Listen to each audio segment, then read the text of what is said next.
Kochi BPCL അപകടത്തിൽ report തേടിയിരിക്കുകയാണ് ജില്ലാ collector. 3 ദിവസത്തിനുള്ളിൽ റിപ്പോർട്ട് സമർപ്പിക്കണമെന്നാണ് BPCLനോട് കളക്ടർ ആവശ്യപ്പെട്ടിരിക്കുന്നത്. വിഷയം ഉന്നതതല സമിതി അന്വേഷിക്കും. കൊച്ചിയിൽ നിന്നും ഷീന മാർട്ടിനാണ് വിവരങ്ങളുമായി ചേരുന്നത്. ഷീന, ഇന്നലെ രാത്രി ഇത്തരത്തിലൊരു അപകടം ഉണ്ടായ സമയത്ത് തന്നെ പ്രദേശവാസികൾ വലിയ തരത്തിലുള്ള ആരോപണം ഉന്നയിച്ചിരുന്നു. ഇത്തരം അപകടം ഉണ്ടാകുമെന്ന് നേരത്തെ ചൂണ്ടിക്കാട്ടിയതാണ്. അനാസ്ഥ ഉണ്ട് എന്നുള്ളത്. അപ്പോൾ ജില്ലാ കളക്ടർ ഏതു രീതിയിലാണ് റിപ്പോർട്ട് തേടുന്നത് ഇക്കാര്യത്തിൽ?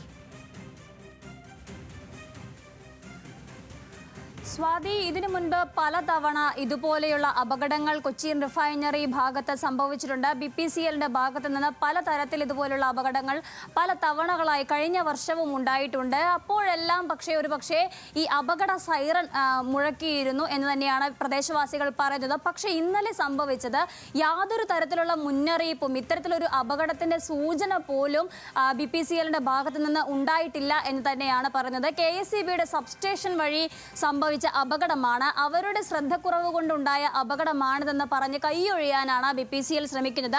ഈ ഒരു അവസ്ഥയിലാണ് BPCL ഉന്നത സമിതി അന്വേഷിക്കണം, ഇത്തരത്തിലൊരു വിഷയം അവിടെ ഉണ്ടെങ്കിൽ, സ്ഥിരമായി ഒരു അപകടം നടക്കുന്നുണ്ടെങ്കിൽ അത് ഒരു ഉന്നതതല സമിതി അന്വേഷിച്ച് 3 ദിവസത്തിനകം BPCL കളക്ടർക്ക് റിപ്പോർട്ട് നൽകണമെന്ന് കളക്ടർ ആവശ്യപ്പെട്ടിട്ടുള്ളത്.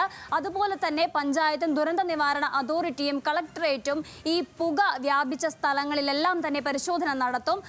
നാളെ തന്നെ ഇവർ പരിശോധന നടത്തി 10 ദിവസത്തിനകം തന്നെ ഇതിലൊരു തീരുമാനം അല്ലെങ്കിൽ കൃത്യമായ റിപ്പോർട്ട് കളക്ടർക്ക് സമർപ്പിക്കണം എന്ന് തന്നെയാണ് നിലവിലുള്ള ആവശ്യം. ഇന്നലെ നമുക്കറിയാം, നമ്മളെല്ലാം കണ്ടതാണ്, ഈ പുക മൂലം കഷ്ടപ്പെടുന്നത് ഒരു 4 വശത്തിനുള്ളിൽ കെട്ടിയിട്ട അവസ്ഥയിലാണ് അവിടുത്തെ പ്രദേശവാസികളുടെ അവസ്ഥ എന്നുള്ളത്. അത്രയധികം ദുസ്സഹനീയമായ ദുർഗന്ധവും അതുപോലെ തന്നെ പുകയും അനുഭവപ്പെടുന്ന ഒരു സ്ഥിതി ഉണ്ടായി. ശ്വാസം മുട്ടായി ആശുപത്രിയിൽ എത്തിച്ച പലർക്കും ചികിത്സ നിഷേധിക്കുന്ന സാഹചര്യങ്ങൾ വരെ ഉണ്ടായിരുന്നു. പെട്ടെന്ന് ഇറങ്ങിപ്പോയവർക്ക് ചികിത്സ നിഷേധിക്കുന്ന സാഹചര്യം ഉണ്ടായിരുന്നു. പക്ഷേ പിന്നീട് കളക്ടറും ഡെപ്യൂട്ടി കളക്ടറും MP-യും സ്ഥലത്തെത്തിയതിൽ പിന്നെയാണ് ഇത്തരത്തിൽ അവർക്ക് ചികിത്സ പോലും BPCLന്റെ അല്ലെങ്കിൽ അവർ ചെയ്തു കൊടുക്കാം എന്നുള്ള തരത്തിലേക്കുള്ള വിഷയങ്ങളെല്ലാം തന്നെ എത്തിച്ചേരുന്നത്. സ്വാതി. ശരി ഷീന, കൊച്ചി BPCL അപകടത്തിലാണ് ഇപ്പോൾ ജില്ലാ കളക്ടർ റിപ്പോർട്ട് തേടിയിരിക്കുന്നത്. വലിയ തരത്തിൽ അനാസ്ഥ ഉണ്ട് എന്നുള്ളത് ഇക്കാര്യത്തിൽ നാട്ടുകാർ അടക്കം ആരോപിച്ചിരുന്നു. അതിനു പിന്നാലെയാണ് കളക്ടറുടെ ഇത്തരത്തിലുള്ള ഇടപെടൽ.